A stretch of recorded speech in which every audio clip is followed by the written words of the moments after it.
You know, we're gonna pop in on the Mondays. I know we go over how everybody doing, how everybody has been doing. I know this time has been crazy. I know Drastic, you drive the city bus, so you know, I hope everything's well. I hope you know what I mean, everything you're well.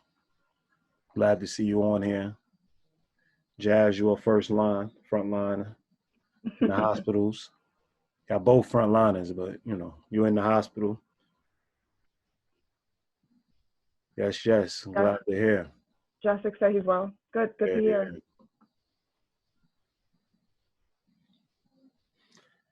Yeah, so the 5 minutes is on. Let's get this started. We'll just make Drastic. We'll just make Amelie, thank you for sharing. I see you. Who? Amelie. Oh, she shared? Did it. Yeah. Yeah, thank you. We appreciate it.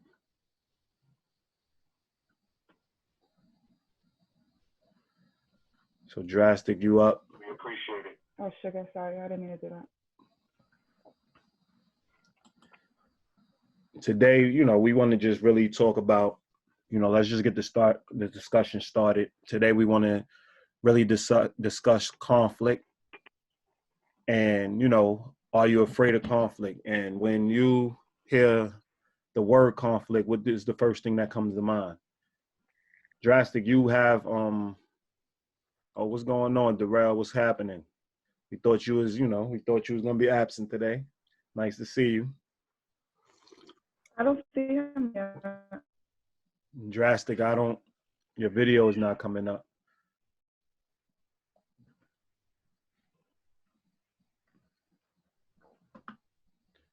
Oh, there we go. There we go. Okay, there we go. Yeah. Darrell, do you want to be a panelist? We could just jump right in because everything's slow brewing. Whoever joins late, I mean, we'll see what happens. Okay. So Darrell, he's going to be a panelist. So let's jump right in.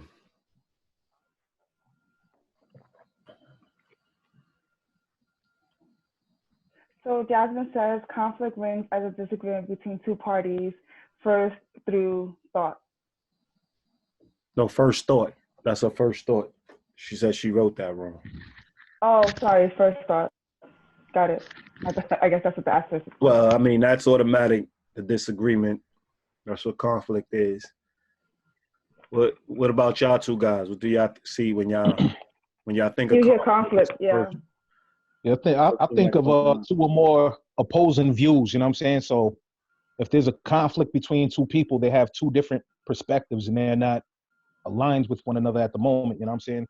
Conflict can be a good thing because it can result in getting progress and moving forward and getting ahead, but conflict can also be destructive when it's just for the purpose of being combative or just for the purpose of tearing somebody down, whatever the case may be. So, you know, I see it as two sides of the same coin. It can be good, it can be bad, depending on you know, voters behind it. So like me, it's like so a couple years ago, just bad. The first word I thought I was bad, but now that I'm a little bit wiser and a little bit mature, we can't hear you that good. Can't hear me? No, not that good. All right, hold on real quick.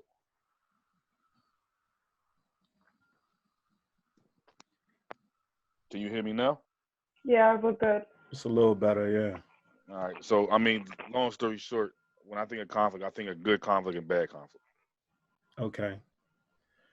Well, one thing when me and Jerry was discussing this topic, we were discussing it, and we knew a lot of people, when they see conflict, it naturally means that, yeah, there's a disagreement, yeah, there's opposing sides, but they normally think that it's a negative thing, it's going to result into something negative, you know, and conflict is just a desire to start discussions and resolve something. And what a lot of people don't know is 85 to 90% of people, the conflict is 85 to 90% in your mind. It starts with you. It starts with you believing you already understand the outcome. So if you already feel some way about a person, you already think that they're closed, you already think that they're guarded, you already think negatively about them, you're less inclined to, one, have conflict with them. Two, if you do have conflict, you automatically believe it's going to be a negative outcome. Versus when you have conflict with somebody you feel is a little bit more open, a little bit more, you know, a lot clearer, a lot more level-headed, a lot more patient. And I mean, sometimes to some degree agreeable, you're more inclined to have that conflict with that person. So it all starts with what we believe, but we need to start looking at conflict different. We need to start really viewing conflict as our ability to come in and to meet on common ground, to be on the same page. And if we start looking at it as such with our relationships, because obviously we're talking about personal relationships, there's, you know, all kinds of conflicts outside of that. But when it comes to your personal relationships, these are people you chose. So if you start looking at conflict as resolution, conflict resolution, you see, that means it's to resolve an issue. And you start seeing it in a positive light, then you're more inclined to start the discussion, because we all know communication is one of the number one keys to a healthy relationship. Without that communication, you're not going to have a healthy relationship. So if you keep conflict to yourself and you still live in that 85, 90% in your head, the conflict never gets resolved and they keep building up. You know what I'm saying? What did y'all think of that? Well, I mean, to add on to what you're saying about starting in your head, it's when you're really defensive as well. So if it starts up in your head, if you already think about having a conversation with someone and you're already thinking about a negative outcome, you're already going in on the defense. So that alone is adding to the conflict. And whether you are being honest about it or not, the other person feels it, they see it, and they at that moment is not believing that you guys are allies if you have to defend yourself against them. So, Definitely. you know, Aziz made a good point about it all starts with what we think, because if we are going and thinking that way, then how are we going to have a positive outcome if we're already arming ourselves with defenses before we even get started? Definitely. So I think that's really important, aside from the fact about conflict and how uncomfortable it is to go against someone. But when you guys have the same destination, but not the same path to kind of get there, it's necessary for you guys to have that conversation, and the conflict is going to arise, but it's all to get you guys to the same place. So. Definitely. Like to say what's going on, Tanya. Welcome. Yeah, I guess I just want to chime in and add to that. What I see, what I view, it depends on who the person is that you're having the conflict with and what the purpose of the conflict is. You know what I'm saying? Because you got some people that are in your life not by choice. You know what I'm saying? Like you got that you might end up having a conflict with. Like me personally, I enjoy a good debate. You know what I'm saying? Like we can hash out different views as long as it's healthy. There's no mudslinging. You know what I'm saying? We're not fighting dirty, but we're just trying to get our point across. Like I'm cool with a good debate. I'm also cool with conflict if I value the relationship of a person. You know what I'm saying? If it's a person that like maybe we got a common goal, but I don't care about the relationship with you, you know what I'm saying? And you're coming on the attack towards me, I might just not even acknowledge you. You know what I'm saying? I'll let you argue by yourself. You know what I mean? But whereas a person who a relationship with them I value, I might be more willing to have a conflict with them. You know what I'm saying? Especially when it's for the purpose of getting a good goal accomplished. I mean, I used to think the same thing. I mean, if I'm in a supermarket and there's a misunderstanding in the supermarket, you know, you may with a stranger, you tend to pick your battles, right? But I realized that, you know, when it comes to like coworkers or people that you don't have a personal relationship with, but you're in each other's space from time to time or whatever, I still like to have the conversation and work towards the conflict, because I want to set boundaries, and I want to let them know that we're not friends, we're not even cool, but this is what it is. You know what I mean? So I may still indulge in that conversation to get on the same page of knowing that this is the boundary between us, even though I'm not going to put as much effort as I'm going to put into as if this person was in my personal life, but I still want to put enough of an effort to set the boundary. And I always think that too, like, that's not worth my time. This is not worth my time. But if you're interacting in a space where you see them a little, not as often as you see the people that you actually hang out with, but you see them often enough, it's worth having that conversation. Well, I feel like my I bad. feel like you got conflict, you got conflict resolution. So what Aziz said, I really feel what he said about conflict resolution. So from my experience, it was like I never wanted to engage in a conversation that was uncomfortable. Sometimes a conflicting or a conversation can be uncomfortable, and if it made me uncomfortable at the time, then I didn't want to talk about it. Which to you guys' point, you're never going to get anything done or get your points across or move forward or move to that common goal if you guys don't see each other's points of view and move forward. So I definitely feel that conflict resolution piece. What you was gonna say, Drastic? Yeah, I was just gonna say, you got like sometimes you come across people especially in public. You know what I mean? Every now and then you might come across a miserable person that just wants conflict with you because they're bored with their life. You know what I'm saying? And like I deal with the public driving the public bus. I might have some, a customer try to talk reckless to me or something. I'll look them right in the eye and not acknowledge them like they're insignificant. You know what I'm saying? Oh, you mad? Put a cape on and be Superman. You know what I'm saying? Because you're not going to get a response from me. You're not going to control my reaction. You're not going to control me, basically. You know what I'm saying? So that's why I said, you know what I'm saying? It boils down to who is this person? Do I value an interaction with them? You know what I'm saying? Like, and what's the purpose of the conflict? Are you just trying to get an emotional response, or are you actually trying to get something positive accomplished? You know what I mean? Yeah, but I mean, when we looking at the relationships in general, we're looking at personal relationships. So yeah, obviously everything applies different. I think people spend a lot of time and they mix the constructs up. So when we're talking about our fellow man, we do have to tolerate our fellow man because we share space with them. Mm-hmm. So there's a different level of tolerance we have to have for people we don't know, strangers, things of that nature. But people you bring in your life, tolerating them becomes a chore. Tolerating them becomes a negative. You want to actually embrace them. You want to actually allow them to know who you are. And in doing that, conflict is important because you have to have a clear understanding. You both have to have a clear role in building that relationship. And conflict does that because the destination is walking together. The destination is not parallel, it's walking side by side. You get what I'm saying? Parallel can be miles away. You're just walking in the same direction. You want to walk side by side towards the same destination. So it's important to have conflict, but it's first important to see conflict as something to resolve issues. Now, unresolved conflict is what we're all talking about. Conflict we already tried, we already attempted, we constantly go through, we repeat, and it keeps on being unresolved. Then we got to make different decisions, excuse me. We have to make different decisions on that. But when it comes to conflict in general, we have to start seeing it as a positive. Why are we running from conflict within our personal relationships when it's about resolution? Right. It's about being on the same page. So when you look at the word, we have to start looking at the word and placing value on it in a positive way and look forward to it. If you look at it as a resolution, then you look forward to it. You look forward to having a discussion. You get what I'm saying? So like, yeah, if somebody on the bus walks in, and I mean, I even go one step further and say, if we're not talking about friendship and we're just talking about people walking like on your bus, you're a city employee. You know what I mean? Somebody might come on the bus a little crazy, and it's up to you to look at them and say, listen, right now, you're a little crazy right now. I'm talking to you in a certain manner. You might want to engage them and change the way that they interact with you in general.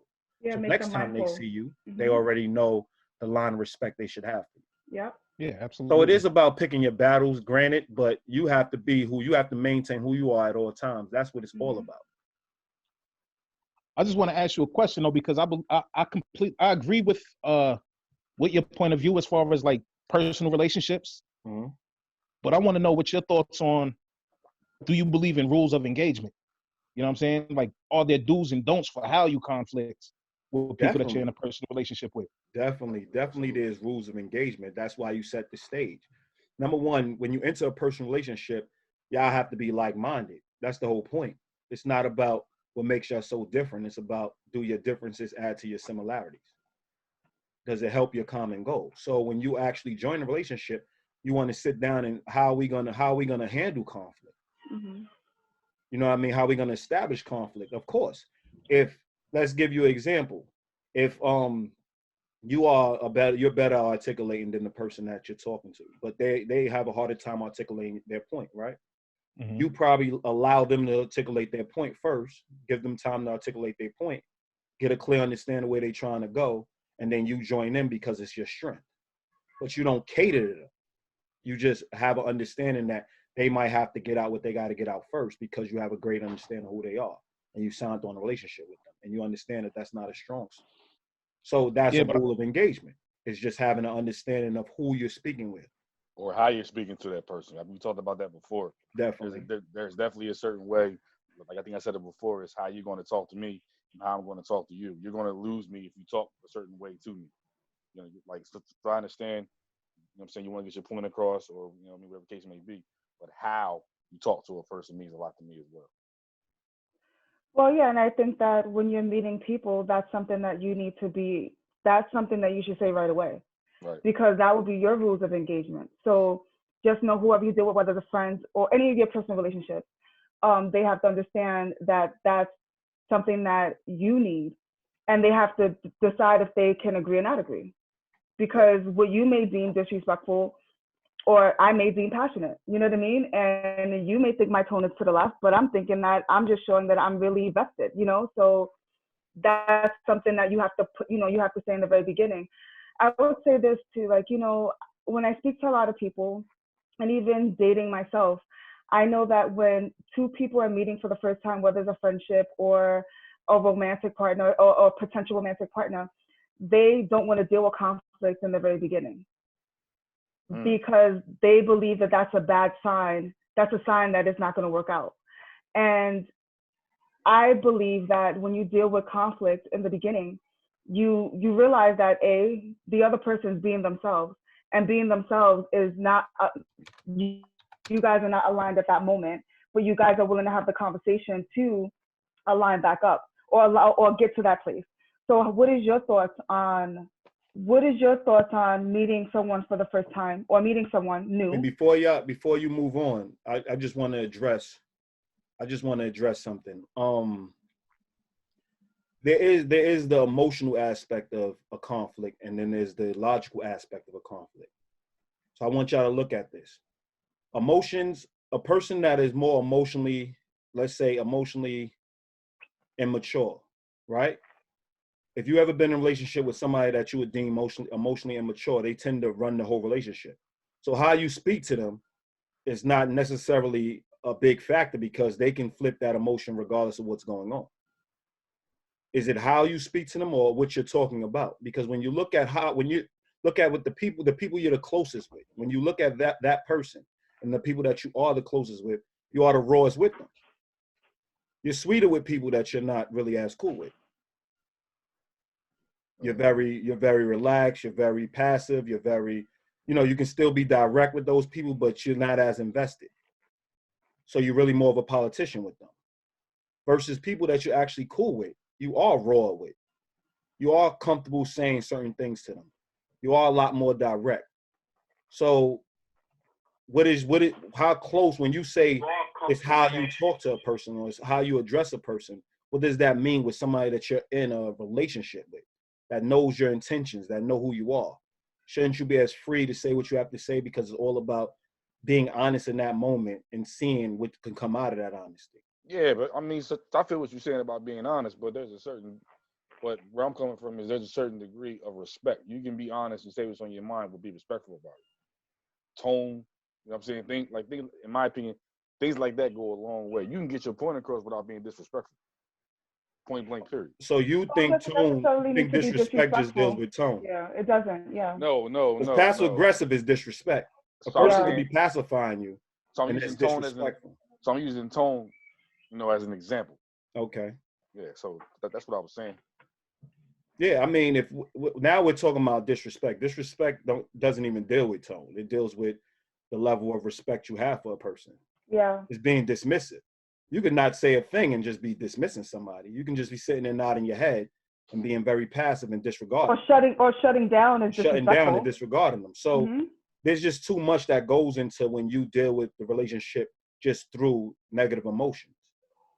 Like, obviously, you can be less vocal than your partner. if you sign on with a woman that is very passionate, right, and you're more of a passive person, she's going to come off as the aggressor most times. Yeah. But is she aggressive, or is she a better communicator than you are? Mm-hmm. So I'm saying lead from your strengths, establish your roles. I'm comfortable knowing I'm with a woman that is a lot more of a lot better of a communicator than I am. I'm very comfortable with that. So therefore, I'm following her lead when it comes to that. I'm not going to now make her this aggressive person because I feel a certain way. I have to check my feelings and actually listen to what she's saying.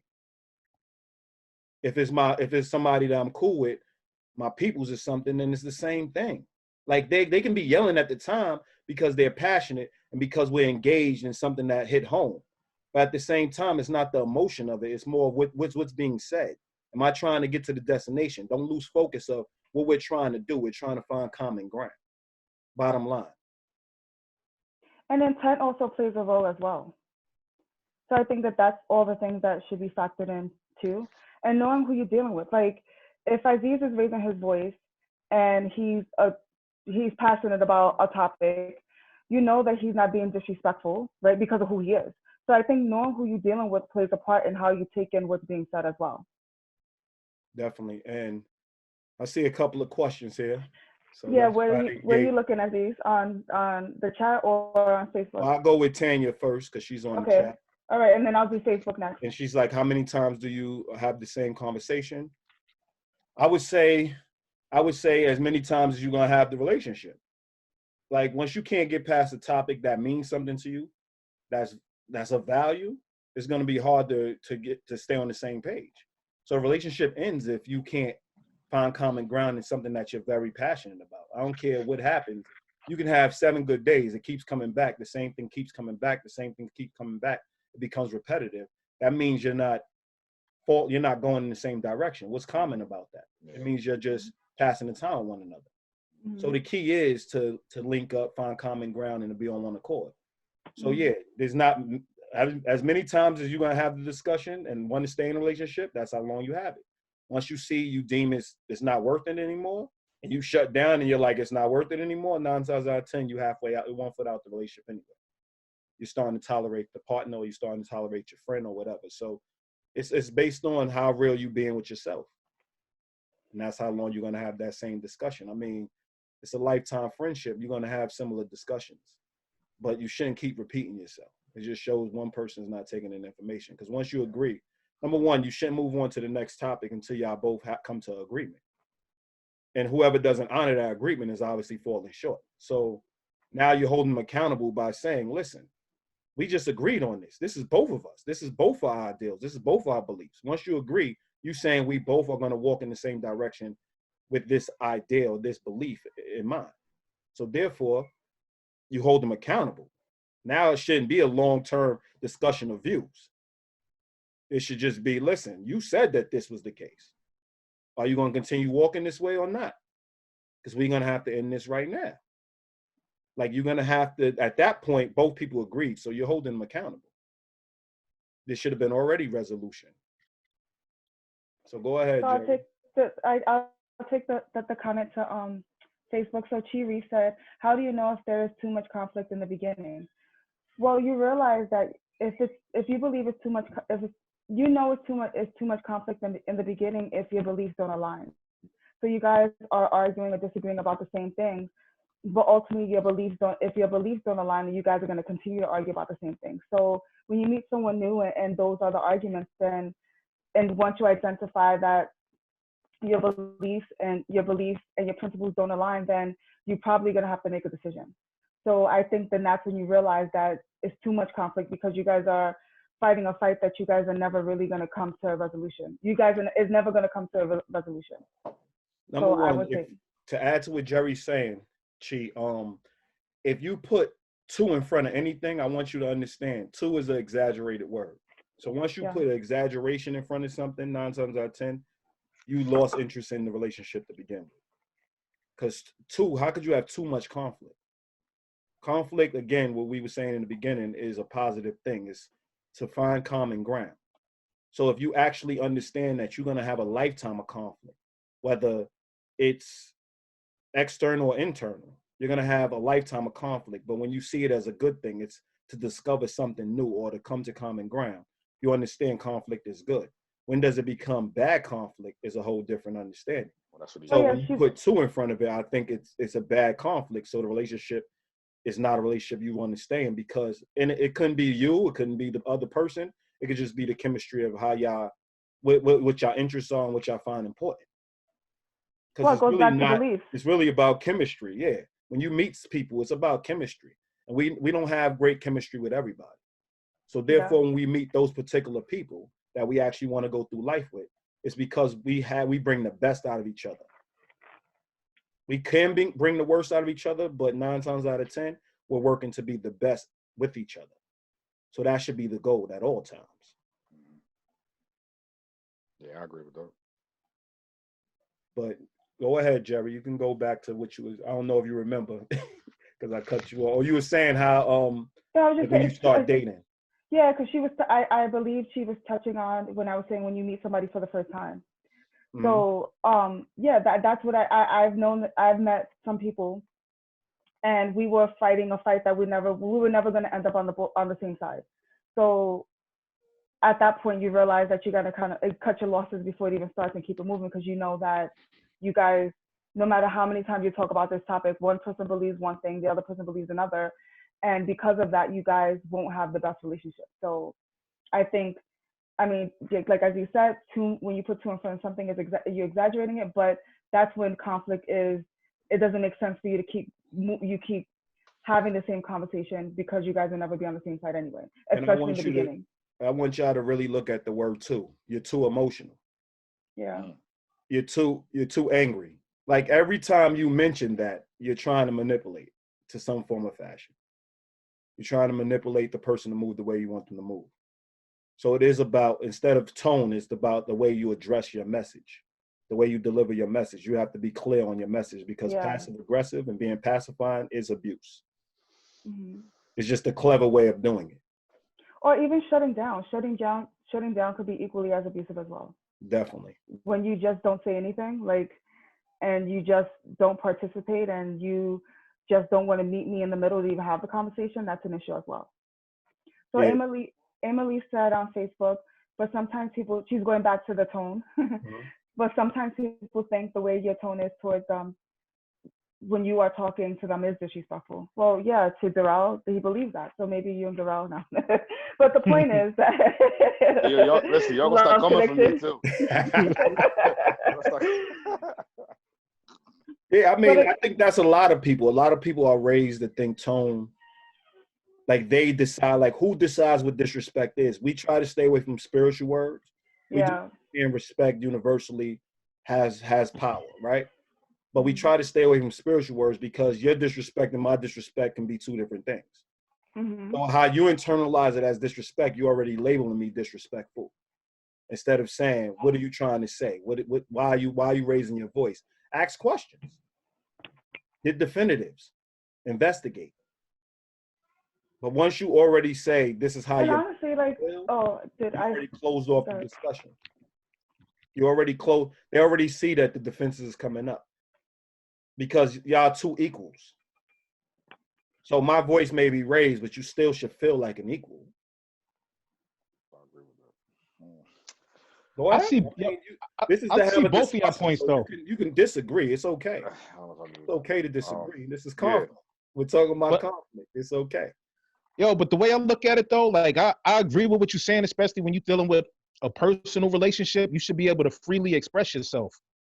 However, most of our communication is nonverbal. You know what I'm saying? Definitely. Body language, tonality, all of that stuff plays a factor. Like, you know what I'm saying? From my experience, I survived New York in the 90s. You know what I'm saying? So, like, if somebody's coming threatening, that might be taken as disrespect, and I might feel like I got to defend myself, because, you know what I'm saying? And you might just be expressing yourself the way you normally do. You know what I mean? But like, say a person gets to clapping their hands and, you know what I'm saying, aggressively approaching you just because they're passionate about what they say, they might not realize that, you know what I'm saying? Like they're putting themselves in the danger zone unnecessarily. So I believe that it is important to be able to hold the integrity of you expressing yourself clearly and expressing exactly what you want to say, but there still are rules of engagement. You know what I'm saying? There are do's and don'ts. You know what I'm saying? There are certain boundaries that shouldn't have to be identified to just know, like, you don't cross these lines. You know what I mean?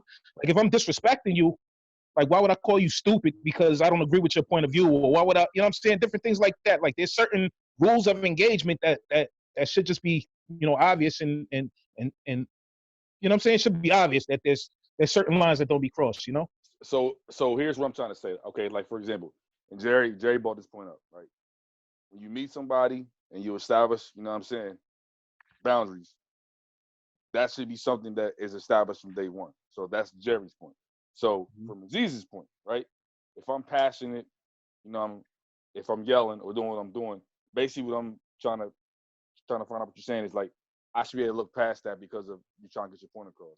But it was already established that yelling at me is not going to be a way to communicate with me. If that's established from day one, why should I have to take you yelling at me? You know what I'm saying? Like, we already said, yelling at me is not a good way to communicate with me. That's established. Okay. But you want to yell anyway? I think that's wrong. I think agree with you. I was addressing it universally. Yeah, and I was addressing already you. established. I was adding on to what Jerry was saying. So if it's already established what the do's and don'ts are, going back to what you were saying, then yeah, that's the rules of engagement. Okay. So I thought we already. This is what I was saying. Engagement is what's established between the two or more people that's involved in relationships. Okay. That's guaranteed. But if, like, let's say me and you are interacting, and we meet up, and you're like, yo, I don't like to be yelled at, and I'm like, sometimes I get passionate, so I'm gonna yell at you. See, that's when the dialogue starts. So I'm not signing off as something that I know down the line I'm gonna break. So I'm letting you know, listen, I may get passionate, because if I'm passionate about something, or you're just constantly repeating the same thing over and over, we all been there. You break down a whole point, the person repeats their same point. You break down another point, they repeat their same point. So it's like, at that point, you're being bullheaded. You are going to label them to let them know, listen, at this point, you're not really following the discussion, because I basically answered your question, and you're not adding on to the discussion. You're just repeating the same thing over and over again. Right. Do you see that? No matter how calm you are, that's still frustration. That still can be frustration. I can find that to be disrespectful. But because I'm in a relationship with you, I'm going to work through it with you. That's what it's about. We're going to establish the grounds live and in color. So at the same time, we're going to make sure we have our guidelines in place. We all know that through the relationship in the beginning, you establish something, and then you negotiate something as you go. Like, you keep refining the relationship, right? So therefore, you have to have understanding. But I do agree with you. If somebody agrees that yelling at you is not going to get the best out of you, and they agree that that's the best way to handle or to discuss things with you, then yeah, I think they should honor that agreement. That's when it comes back to the accountability portion. But when you just say tone and that's it, and delivery, I like to hear what the person's saying. Going back to Drastic's point, even if a person's approaching me, clapping their hands, I'm like, why are you clapping your hands? That's why I say ask questions. As they're walking towards you, like, why are you clapping your hands and yelling? What's going on? You ask a question, it causes them to think. And at that point, if they double down on it, then you do know it's ready to be altercation. But if they're like, nah, that's just how I express myself, I'm passionate, X, Y, and Z, then you already know they don't mean harm. But you just ask the question. But if they walking towards me and I look at it as a threat, I punch them in the face, then I escalated it. Because they probably wouldn't even have to go there. Why? Because I felt threatened. I didn't investigate. Okay. So that's how a lot of ignorance starts. It's I supersede everybody else. You're in a relationship to connect, not based on how you feel, but how we merge together. And when you eliminate the other people or the other parties involved, it hurts the relationship. It's not about you. When you sign on for somebody else, you're saying, I'm ready for we. When you sign into a friendship, you're ready for we. You're not ready just to deal with you.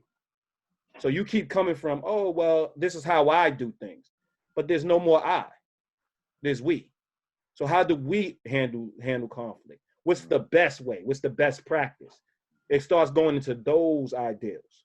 What's the better practice? Yeah, Well, wouldn't the better Go ahead. No, you can yeah go ahead, wouldn't Patrick. wouldn't the better practice have to deal with results? You know what I'm saying? Because like you talk about having conversations, having dialogue, coming to an agreement. You know what I'm saying? But going back to, I guess somebody asked the question about, you know, how many times do you revisit the same situation? Like, you guys, sometimes you can have discussions with people where they actually agree with you. You know what I'm saying? Like, yeah, you're right. That was wrong. I shouldn't have did that. Mm-hmm. I'm not going to do that again. But yeah, here we are again. You did that again. Definitely. You know what I'm saying? Definitely. So That's what I'm talking about, accountability. I felt victim to that. I could definitely feel that. That's the accountability portion. Now it's not even a debate. Is it truly a debate at that point? You get what I'm saying? Like, you hold So them Joe says accountable. that. They signed the dotted line and said there's a contract being signed. Once they agreed, they're signing the contract. You understand? So now it's about accountability, and it's about how that discussion is going to go. So now whoever's holding the other person accountable, they're in the driver's seat. So they got to decide whether they want to maintain that relationship. Because if you got to repeat things over and over again, it turns into a toxic relationship and it starts becoming abusive. I agree. So you got to make decisions based on how you see the longevity of the relationship. Because again, then you will remind them there's two people involved and two people signed this contract. So if you void this contract, you void our relationship. So I can take it a step further. If you are a person who keeps doing the same thing over and over and over and over again, so to your point, it's more than just now you become selfish because you know what the other person doesn't want to do. You know what the other person's not going to tolerate. Like, you know what it is, but you continually to do what you want to do. Now, in my opinion, you become selfish. I mean, I would say that is a selfish approach. That is a selfish approach, and then you start monopolizing the relationship, which is already unhealthy because it's one-sided. But Jerry, go ahead. I'll cut you off. Do your thing. I was used to being dominant. You reading, Jerry? I'm sorry. It's fine. Oh. Yeah. My internet is in and out. Sorry. Okay. But Joe was saying that he doesn't agree. So Joe said we don't agree, and I asked him what he didn't agree with, and he said the male is used to being dominant. And I believe that my internet was rendering at that point, so I didn't even catch that. So I asked him, you don't agree that the male is used to being dominant? What was talked about with male dominance? Alpha. Well, I mean, Joe, do you want to be a panelist? Because we can have the discussion live and in color. I don't mind, engaging. I always want to give that option. Yeah, sure, I just always want to give that option just so we could, I know some people. Joe said he wants to come on. Listen, and I'm gonna fall back and hear y'all debate this one. I just gave you access, Joe. So you should be popping on soon. This should be interesting. Oh, sure.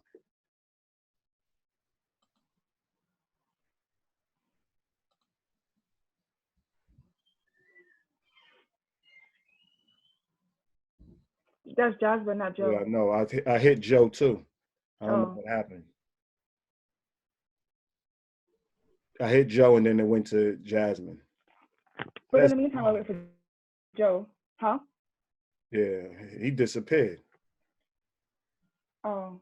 Yeah. Okay. He disappeared.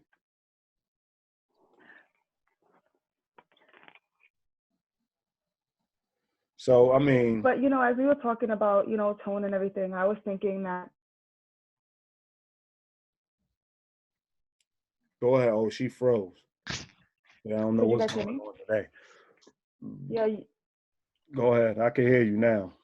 Do you hear me? Oh. Yeah, I can hear you now. I was gonna say that sometimes we're raised with all these ideals, and we're developing thinking that or believing certain things based on what was going on at home. Oh, hey, Joe. And I was thinking that as you and I always have I was thinking that there was always a lot of conflict because I thought that him not being on time or him just being on time was disrespectful. And really, we just had different beliefs when it came to time. He believes that he can get to an event just on time, I needed to be there 30 minutes ahead of time. But whenever he wasn't there 30 minutes ahead of time, I thought he was being disrespectful. Was he really being disrespectful? No. I just had a different view, and we had to meet somewhere in the middle. Well, I wanted to meet somewhere in the middle because I realized I didn't have to be there 30 minutes in advance. And sometimes you do when your graduation seats are not assigned and, recitals. But in other times, it was okay for us to get there right on time. So I just want to shed light on that. Like sometimes we have these beliefs of how things should be based on how we were raised, how we socialized, and then it transfers over it transfers over when we become adults and we're creating our own personal relationships. Hi, Joe. You're on mute. Joe, you're on mute.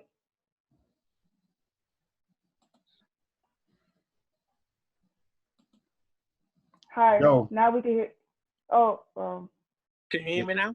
Yeah, we can. Yeah, we can hear you now, Joe. Hey, how you doing, guys? Hey, what's up? Good. How are you? Going on, I'm brother? chilling up in Albany, New York, acting up. Well, meeting in the middle, especially when you're going to an event, is being there early. So I agree with you with the being there early. I want to be there early. I don't want to sit in the back. I want to sit in the front or in the middle.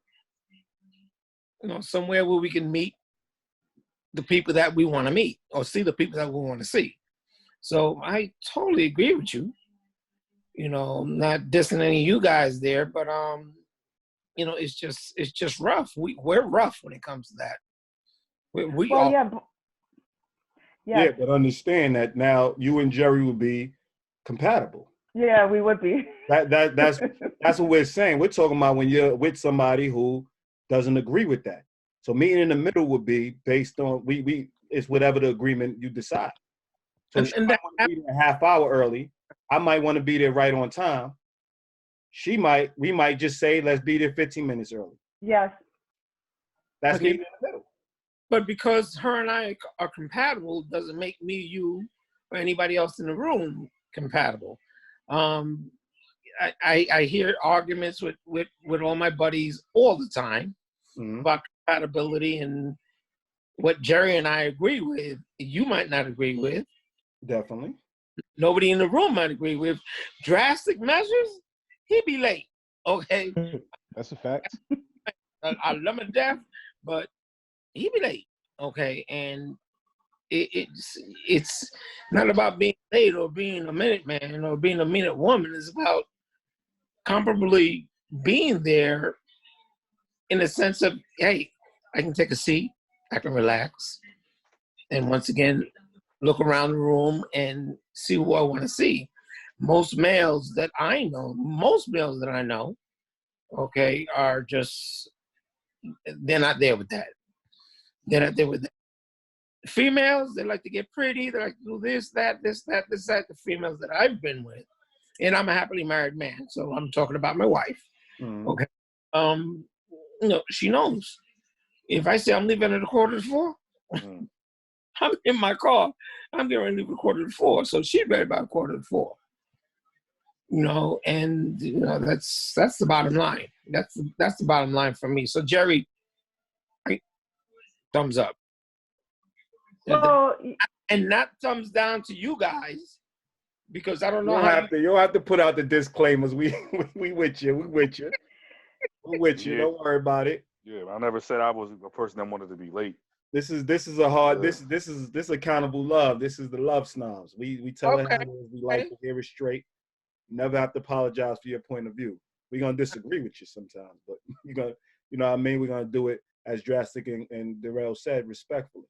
But go ahead, Jerry. Respond. I got that from my dad, who was big on time. And he, again, would be there an hour in advance. Like he believed that being on time showed that you were respectful and that you cared. So when I started to build my own relationship, I realized that I actually picked up on I believe the same thing. So with Aziz and I, what the problem was that I was trying to control. It goes beyond the time, right? The time was the start of it, but you realize that it was me trying to control everything. and time happens to be one of those things. So we had to realize that there's certain events that, yes, you need to be there an hour in advance so you can get good seats, right? And then there's certain events that you can walk right in because you have assigned seating. And then there's events that, you know what, because he wants to get there right on time, I could just meet you there. I'll get there ahead of time, I hold down the seats, and then you can get there. So that's the meeting in the middle. But through our conflict, I realized that I had control issues beyond time. So it made me take a step back and readjust and say, there's times when we need to get there an hour in advance. There's times when I get there before you, and there's times when we get there together. But we still have the same goal because he wants a good seat. He wants to see so-and-so at their recital, graduation, whatever, right? He wants to participate. And he understood once I fell back and stopped being so controlling, he realized that, yeah, we can get there half hour before, you know, and I'm not sitting on the couch harassing him to, come on, hurry up, huffing and puffing. Like, I'm not that person either.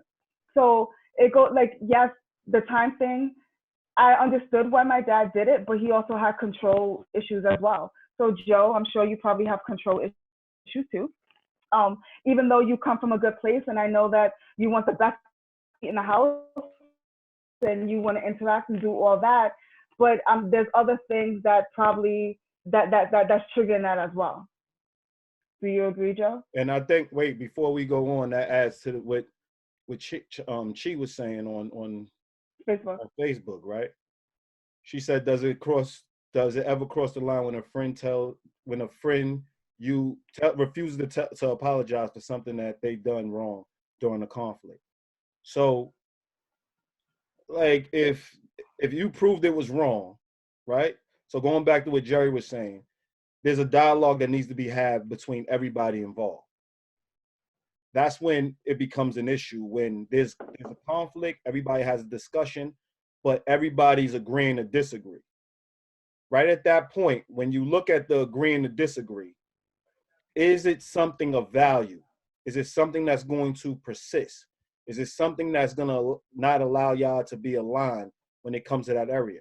If you already showed the person that they're wrong through having the discussion, through facts, through instances, through everything else, and then they shut down, they really don't want to deal with it, they really don't want to apologize for it, I would say, going back to what disrespect is, the relationship is fractured.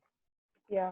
Because a person that can't honor their wrongs is already showing you that this is a person that is going to be a hard person to be in a relationship with. Because it's all about understanding where we're flawed and understanding where we're strong.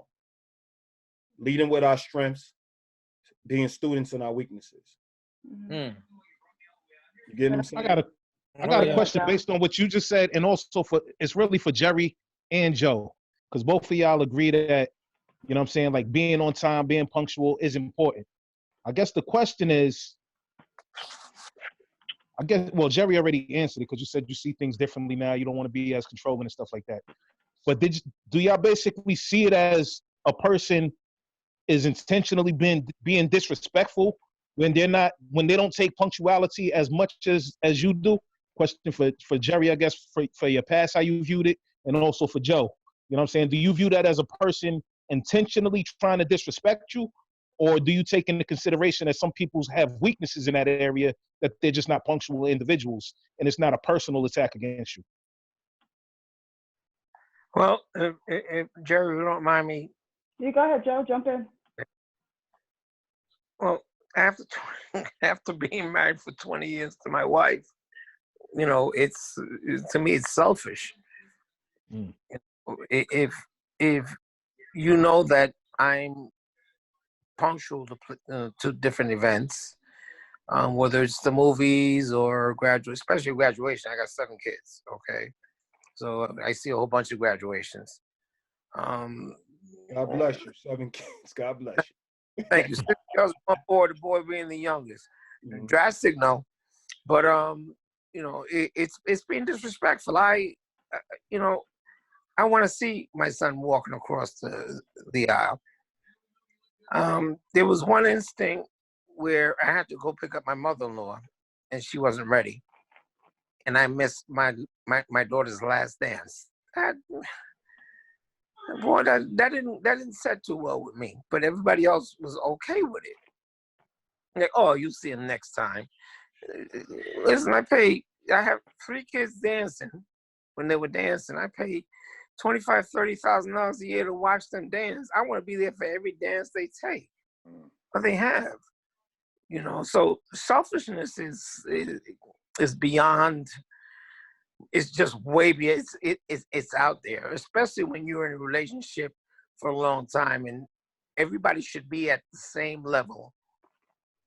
At that point in time, everybody should be at the same level, especially with when it comes to your family, when it comes to kids, and when it comes even to go watch a play. You know, go watch Cats. You don't want to miss it from the beginning. You know, and you definitely don't want to miss it to the end. Old school. I had to go to the bathroom. I didn't go to the bathroom. I just helped. You know, I wanted to see Cats. You know. It's just, you know, it's selfish. I'm sorry. That's my point. You know, just you know, meeting me halfway, answering your question, Jerry. Okay, meeting me halfway at that point in time, when it comes to the place of, you know, what time we should leave, what time we shouldn't leave. Just meet me halfway. You got her to work at 2:00. The event is until 9:00. Start getting ready at 6:00, not 6:30, 7:00. Manage your time, because now I'm dressed. You know, we dress a little faster. Men tend to dress a little faster unless they're using the tweezers on their eyebrows. Okay, so you know, I'm dressed. I'm sitting down, and all I'm hearing is, "I'll be right down," for 2 hours. You know, you got some things to unpack. I mean, so that's how I used to look at it too, Joe. Like, I thought it was selfish as well, but I also realized that I had a little bit of selfishness with me too, because I wanted to control everything that was happening. So, like I said, it really goes back to the person. Like, I had to really sit back and think, is Aziz a selfish person? And in some cases, there are selfish people that are just going to take their time and not make an effort, and you treat those people accordingly. But in the example of Aziz and myself, I had to take a step back and think, is he a selfish person? And then that determined how I dealt with him.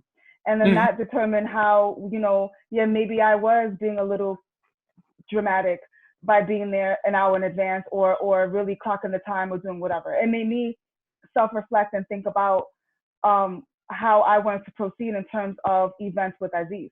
Now I could, and to make a choice. And so again, you do believe that people are being selfish, but I think it all depends on who the person is. I've had friends that are just selfish. Like, they just move to their own beat, do whatever. Or I had friends, and those people, Associates, exactly.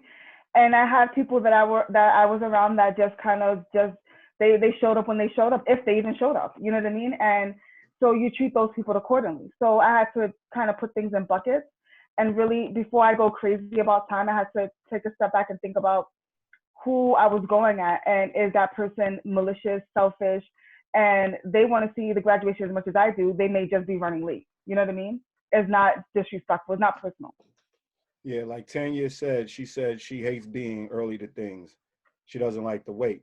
That's Aziz. She'd rather get there before it starts, depending on the event, like a party. But, you know, she doesn't want to be there as soon as it starts. The fun hasn't even started yet. So, like, it's not, like, to Jerry's point, she was right about, like, you see the event you're talking about, graduation. She was right about that. You know what I mean? Like, I had to understand that she was right about what she was saying when it comes to things of that nature, because where we're taking pictures, like, positioning was very important.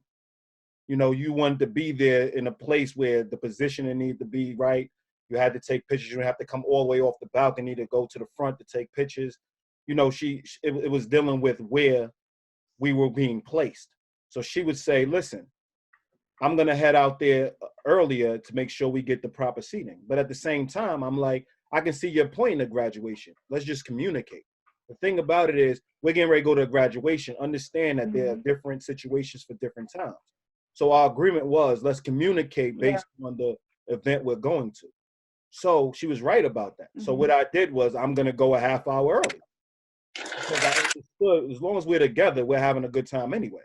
So I can wait a half hour to 45 minutes with her and enjoy the time and still actually get great seats. So I understand the compromise. I understand what makes a relationship work.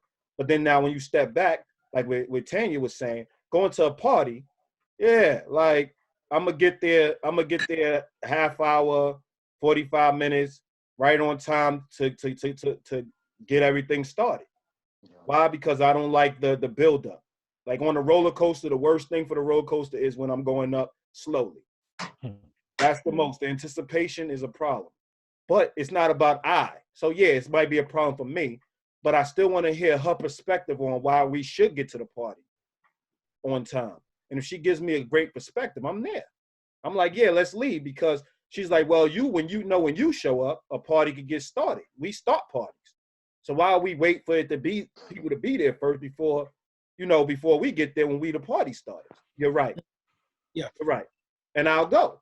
But when we talk about compromise, we're just talking about, did your wife, let's go on Joe's reality, did your wife agree to it? Because it's only selfish if she agreed to it. Yeah. If she didn't agree to be on time, it's your faith versus her faith. When faiths clash, it becomes an issue. Let me throw the fastball in there. We got somewhere to go.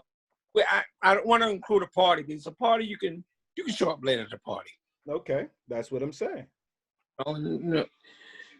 But for a week and a half, 2 weeks, I'll hear, hey,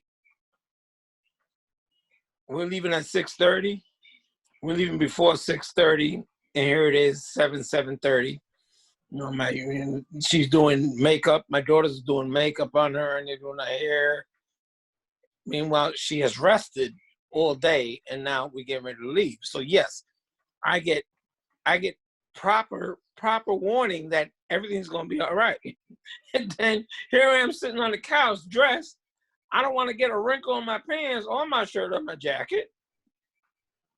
And here it is, 7:30, and we're just leaving. Yeah, I'm mad. I'm mad. You have the right to be, because they agreed to leave on time. Like I said, I love my wife to death. She, at the end of the day, it is what it is. I go with the flow. We try to pick up on our little spat and continue going.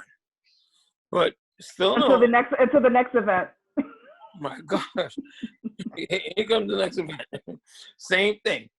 We'll be ready. So I just stopped listening to her as far as time is concerned. Now to compromise, I say, whatever time we get there, we get there. Because I don't want to argue with you. I don't want to spat with you, and I don't want any of us to get our time ruined while we're at the event. So I'm submissive. I hold my hand. Joe, you just negotiated with a terrorist. Yeah, seriously. You can fight for what you want. She agreed.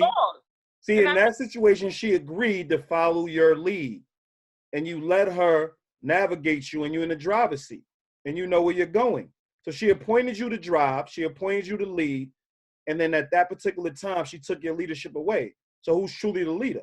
You have to have an understanding, like she said, okay, you're the person that's punctual. You're the person that's organized. And she agreed to this every event. So at some point, you do have to hold her accountable. You do have to look in the mirror. All this, I don't want to argue. It's work. Yeah. This is your marriage. Like, who else you have to argue with? Like, who else? This is 7 kids. Like, you have your kids. You have, who else you have to argue with but the people close to you. We don't argue with people we don't care about. People we care about, we argue with all the time. Don't put the kids in it, because the kids, no matter what, are going to be on mommy's side. Well, I mean, let's leave. It starts with the head regime. It starts with the parents. So at the end of the day, you got to stop saying I'm being passive and thinking that you're doing her a favor. You're not. It's a detriment to your relationship, because it's something you're passionate about. 1, 2, she agreed to it, so she should honor that agreement. Right. Understand that just because we quote unquote say, yo, this is a woman thing, you don't still allow the control to happen when you agree, because when you agree with her about something she's strong in, you should follow. Oh boy. You agreed. So y'all Right. both agreed on something. It should be something that y'all hold dear. It's about accountability. You're Accountability right. is the framework of a relationship. If you can't hold a person accountable, the relationship is not going to be great, and you're going to have a hard time. And then you're going to build years and build years and build years, and you're going to spend more time invested in the years than investing in the relationship. I agree with that 100%. It also breeds resentment too. So Joe, you're gonna start being resentful, and you're gonna start shutting down, and it's just gonna start a vicious cycle of that. So yeah, it's as much as we hate to argue, because it's never fun arguing, right? Especially when you argue on the same stuff over and over again.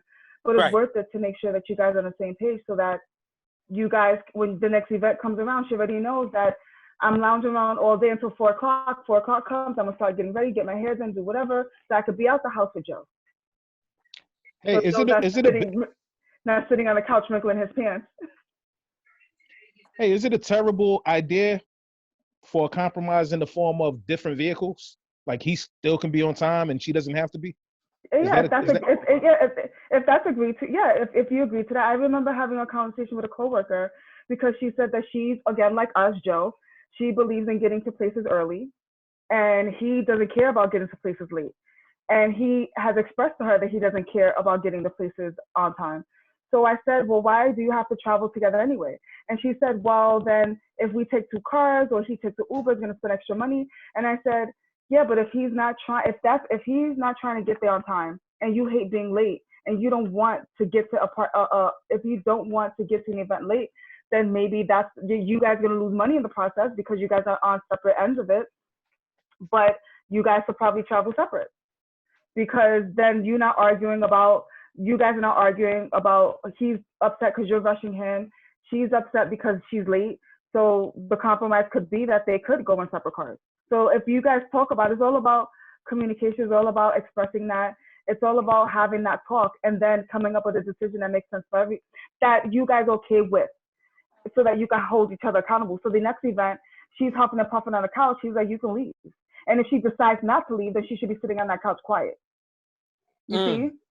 So that's how that works. It's about establishing agreements. That's what it's about. Like Jasmine said, communication is big. Mm-hmm. You know what I mean? If both parties come to agreement, and both parties could adjust their time, or both parties could adjust what they believe their personal ideals are versus the group's ideal, then it becomes a better relationship. Mm-hmm. Everybody comes in with their own mind frame, but the whole point is to work on one accord. So what's the ultimate goal?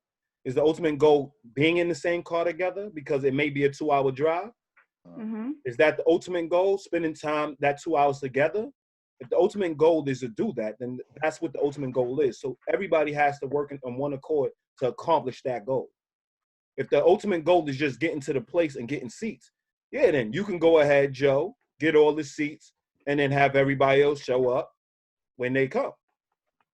And you have to be okay with that. Situate thing. That's what's beautiful about relationships. When you have communication, and when you're open to merge and really look at what relationships mean, it means relating, coming together. When you have that understanding and don't lose track of that understanding and on trying to force your views or get everything your way and fit your way, then it's a whole different understanding. But if it's our way and it's best practice, it changes everything. And right. It's a beautiful thing. But we all act like, and let's be clear here, we know death comes when it comes, but we have time on this earth. We're looking at time to spend with people we care about. So we have to have the patience to build these relationships. We have to have the patience to have discussions. Look at us. We're sitting here talking about showing up to events. That's the biggest thing. And we now look at when it's time to make tough decisions within our relationships. We can't agree on how to show up for each other on time, right? How do we agree on tougher decisions? Like, we're having another child. We might have too many children. Do we abort this child? Like, how do we now have these discussions that are going to help us in a relationship? Mm-hmm. Are going to help us coexist? Because these are small things compared to the big things we're going to encounter. Life, right. It's small things to the big things we're going to encounter. But like you said, like when you and I had conflict on time, it chipped away at other things, which was control. It chipped away at other things of me being irrational. You know what I mean? So there's so many different things that, like one thing like time can show you within a relationship. So you're right, Aziz. I think it starts a dialogue, but there's so many different other issues that a person in a relationship can deal with. And it really starts with being honest about your thoughts about what's going on and how you truly feel about what's going on, so that you can have an honest discussion and not holding it in, because all that's going to happen is you're going to be resentful. And then that's a whole other conflict. Oh, go ahead. Sorry. I thought you was funny. No, go ahead. Go back to Drastic's point. We just did it. We just put a post out maybe 2 days ago where we was discussing, like, every personal relationship is personal. So when you say take it personal, that's what we are. We all taking it personal. Yeah. Because it's personal to us. The point is, are we able to see beyond us? So we take it in personally, yes, and then we express it through our honesty. So honesty is just a tool to lead to the truth. That's it. Because what's honest to you, what's honest doesn't mean it's true. So you can say something that's very honest, but it's not a truthful statement. Yeah. Right? But you say your honesty so it can start the dialogue. The other person will be in conflict. And conflict starts the dialogue.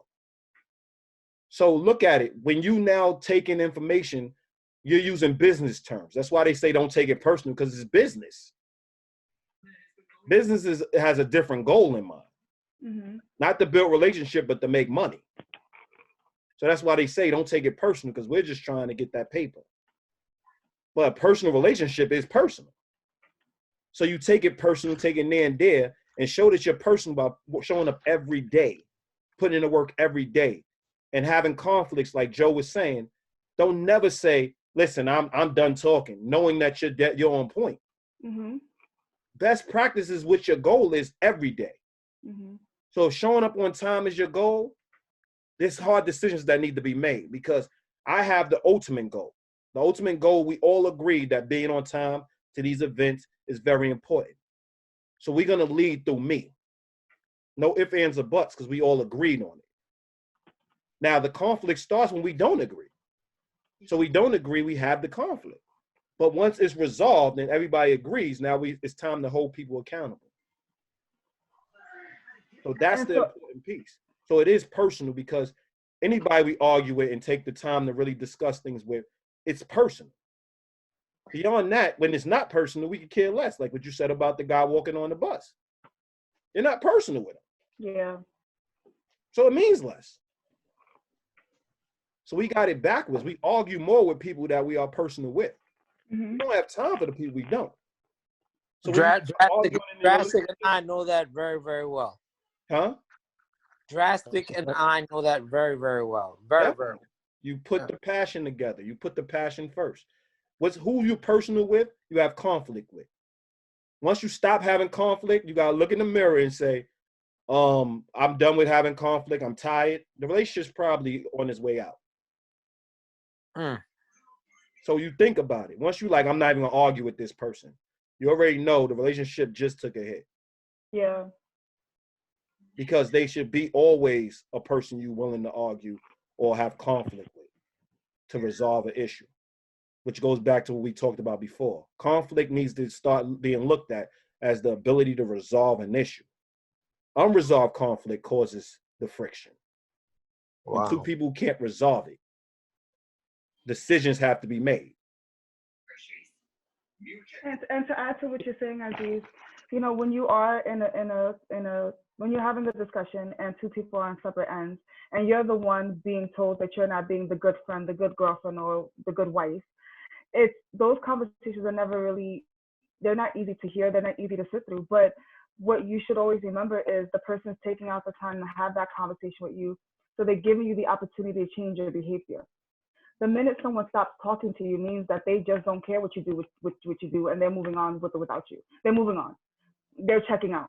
So when people bring things to your attention, it's not because they want to, again, bash you, or they just want to disagree with you, or they just want to put you in your place.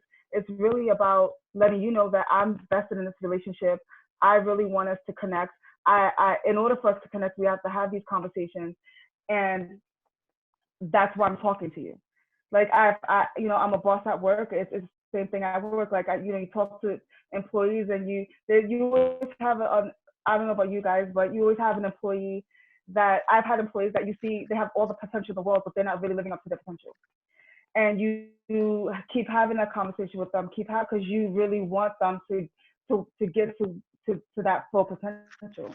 But the minute that you stop talking to that employee, you already know that you don't even care anymore. Like have whatever potential, wherever you want to be, where you want to be, and I gave up on you and I'm moving on. So those conversations are never easy to hear, especially when you have room for improvement, but it's necessary, because once the person on the other end stops talking is when you probably lost the person.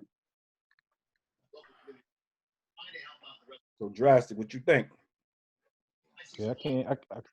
Yeah, I agree. You know what I'm saying? There's nothing for me to rebut there. So we obviously we have these discussions every Monday at 9 p.m.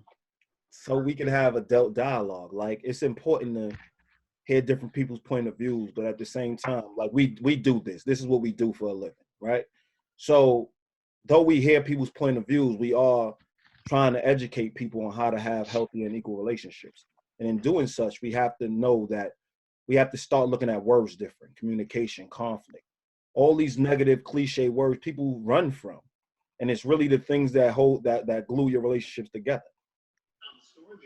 You know what I'm saying? Like, you can go 20 years with a passive person, they're gonna explode at some point. Yeah, absolutely. Explode at some point. So your relationship, and then you're gonna realize your relationship been fake for 20 years.